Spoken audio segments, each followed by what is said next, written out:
छुपा कर रखो, किसी के सामने प्रस्तुत मत करो कि तुमने अपनी भक्ति कितनी करी। एक राजा नगर में भ्रमण के लिए निकला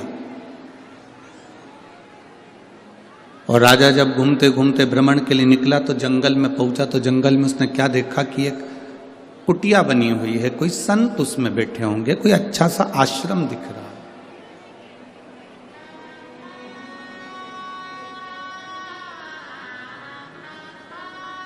कोई श्रेष्ठ आश्रम उसको दिखा। राजा उस आश्रम में गया। आश्रम में एक महात्मा जी बैठे हुए थे। राजा ने उनको प्रणाम करा, आशीर्वाद लिया, उनसे मिलना हुआ। जब तक किसी से मिलते नहीं हो ना तो हमारे दिल में गलत फहमियां आती रहती है। जब आप किसी से मिल लेते हो तो समझ में आता है कि व्यक्ति, बंदा कितना जोरदार है, व्यक्ति कितना अच्छा है। जब तक हम मिलते नहीं है ना तब तक हमारे मन में भ्रम रहता है कि ये बेकार है, ये अच्छा है, ये बेकार है, ये अच्छा है, उसकी बुराइयां हम निकालते रहते हैं। जब व्यक्ति से मिलन हो जाता है, उससे हम मिल लेते हैं, तब अनुभव होता है कि व्यक्ति कितना अच्छा, बंदा कितना अच्छा।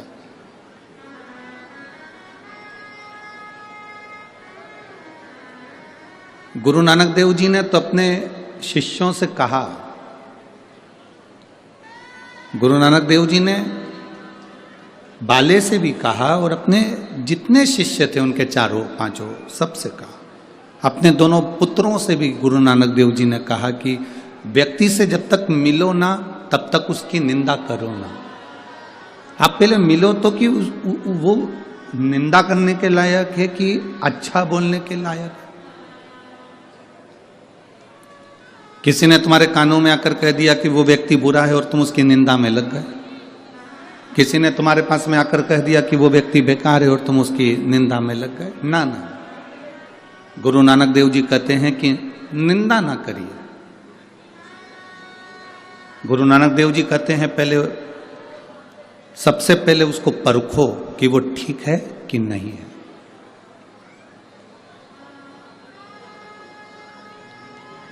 हम किसी को भी अपशब्द कह दें, हम किसी को भी वाणी कुछ भी कह दें, हम किसी को भी आड़ा टेढ़ा कह दें, ये श्रेष्ठता नहीं है।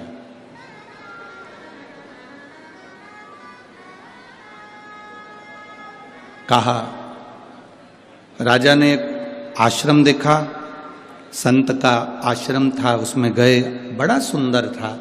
राजा ने महात्मा जी को प्रणाम कर कर कहा, बाबा जी प्रणाम। बाबा जी ने कहा, कौन है? कहा, मैं राजा नगर का, यहाँ वन में आया हूं, आपका आश्रम देखा था, बड़ा सुंदर लगा तो आपसे मिलने के लिए आ गया। ठीक है,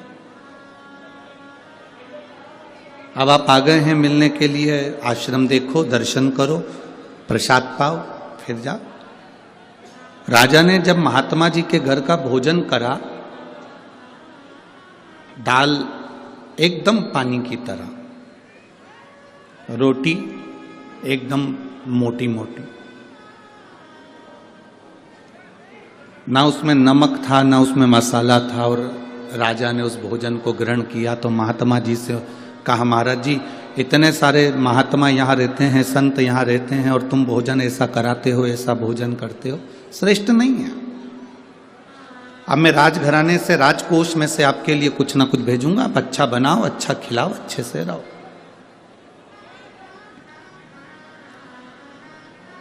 महात्मा जी के यहाँ राजकोष में से धन आने लगा, आश्रम अच्छे से चलने लगा, संत महात्मा वहां रहकर भोजन करने लगे। अब राजा की ऐसी आदत हो गई कि वो महात्मा जी से बात करता, सिंहासन पर बैठकर उनसे सब राय लेता, राज्य कैसे चलाना है वो भी पूछ लेता और महात्मा जी उसको मार्गदर्शन करते। पर राजभवन में 2 मंत्री ऐसे थे जिनको ये महात्मा सुहा नहीं रहा था। अभी तक इनकी राय ली जाती थी, इनसे पूछा जाता था, इनसे कहा जाता था, अब उनसे पूछा नहीं जा रहा तो उनको अच्छा नहीं लगा। जब उनको अच्छा नहीं लगा तो उन्होंने राजा से कहा, महाराज आप राजकोष में से इतना धन उनको दे रहे हो, इतना धन निकाल कर आप आश्रम को दे रहे हो और वहाँ आश्रम में जाकर देखो तो सब चकाचक खा के पड़े रहते हैं। कोई ऐसा नहीं नजर आता कि कोई भगवान की भक्ति कर रहा हो, कोई भगवान का भजन कर रहा हो, कोई भगवान की स्मरण कर रहा हो, हमें तो नहीं दिखता।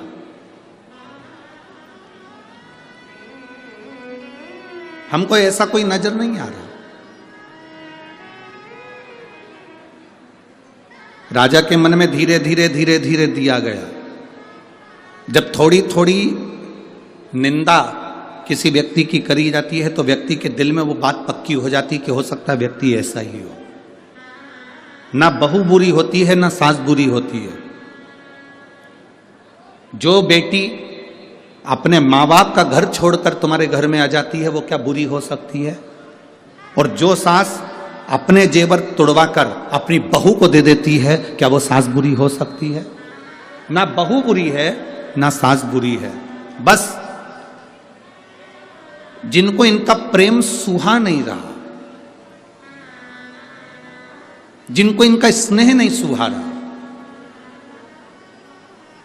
वो धीरे धीरे स्लो पॉइजन देना चालू कर देते हैं। तुम्हारी बहू ने तुमसे पूछकर काम करा था, तुम्हारी बहू पूछकर बाजार गई थी, तुम्हारी बहू पूछकर सामान लाई थी, तुम्हारी बहू साड़ी लाई थी, सास ने तुम्हारा ऐसा कर दिया, तुम्हारी ननंद को पूरा सामान दे दिया, ननंद के बच्चों को ये दे दिया, ननंद को ऐसा कर दिया, तुम्हारी ननंद आई थी उसको ये दे दिया। ये स्लो पॉइजन है जो सास और बहू के बीच में दिया जाता है। इधर आवाज नहीं जा रही है। ये स्लो पॉइजन है जो सास और बहू के बीच में दिया जाता है। अब धीरे धीरे दोनों में तकरार चालू हो जाती है। राजा को भी समझाया गया, धीरे धीरे बताया गया कि ये अच्छा नहीं है, महात्मा जी अच्छे नहीं है, आश्रम में कोई भजन नहीं करता, कोई कीर्तन नहीं करता, कोई मंत्र जाप नहीं करता, सब खा के पड़े रहते हैं, सब खा के पड़े हो।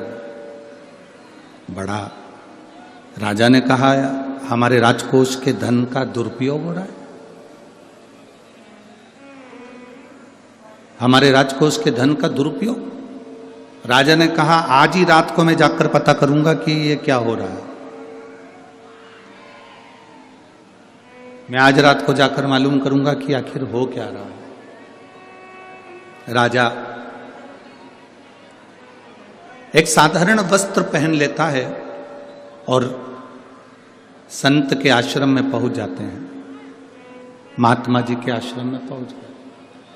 जैसे ही महात्मा जी के आश्रम में राजा पहुंचा तो महात्मा जी ने आवाज लगाई, राजा तुम आए हो, आ जाओ, तुम आए हो, आओ बैठो। राजा, महाराज जी आपने मुझे पहचान लिया? हाँ। कैसे आना हुआ महाराज? मैं देखने के लिए आया था, मैंने मेरे मंत्रियों ने मुझसे कहा कि महाराज ये जो मंत्री बोल रहे हैं कि यहाँ से जो राजकोष से धन जाता है वहाँ के लोग तो खाकर पड़े रहते हैं, भगवान का भजन नहीं करते, कोई के चेहरे से नहीं लगता कि कोई भगवान की भक्ति करता होगा। संत ने राजा का हाथ पकड़ा, लेकर चले गए दोनों मंत्रियों के यहाँ। सो रहे थे दोनों मंत्री। एक मंत्री के घर पर पहुंचे, राजा को एक बाल्टी पानी दिया, डाल दे मंत्री के ऊपर।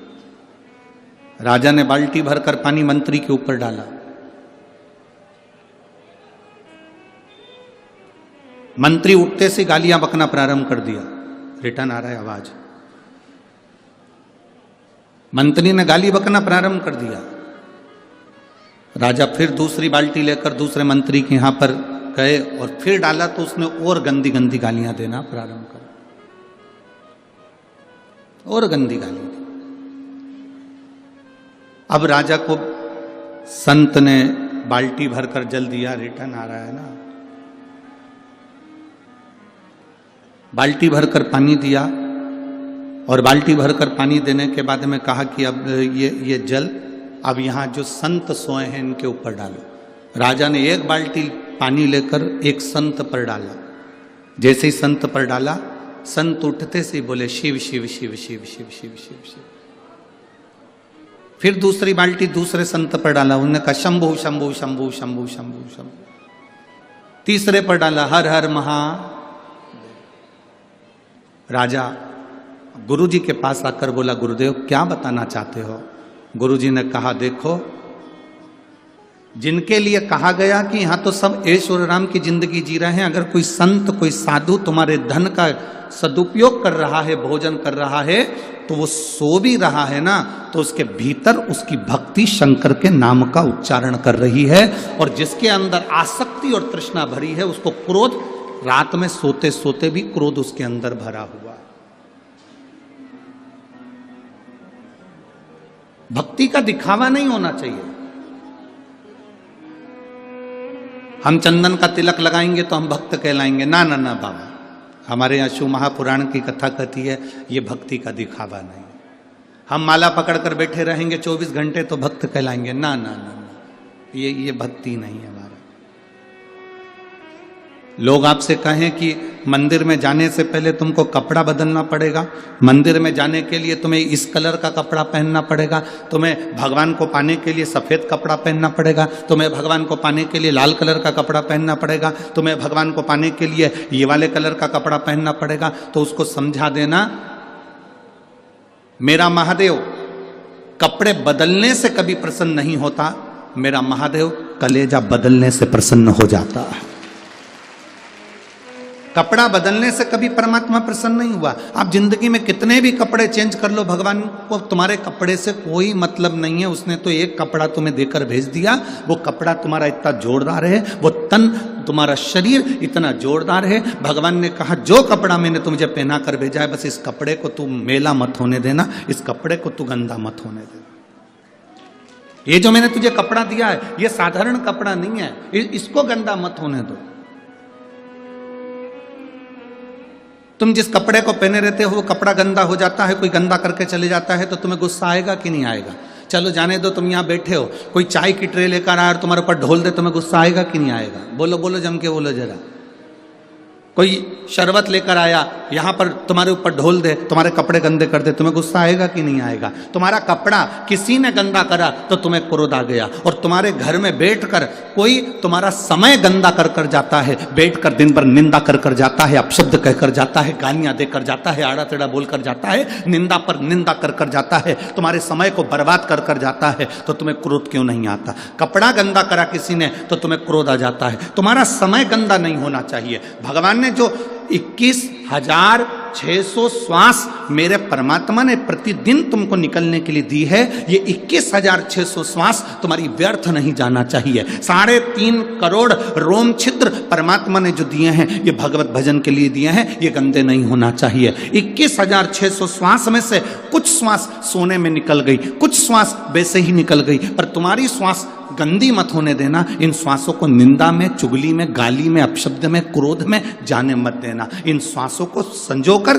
परमात्मा की भक्ति में लगाना। शरीर का कपड़ा गंदा होगा चल जाएगा, घर गंदा होगा चल जाएगा, छत गंदी होगी चल जाएगा, कुछ जगह गंदी होगी चल जाएगा, पर इस मन को कभी गंदा मत होने देना। इस मन को स्वच्छ बनाकर रखना, क्योंकि परमात्मा इसी में प्रवेश करता है, भगवान इसी में प्रवेश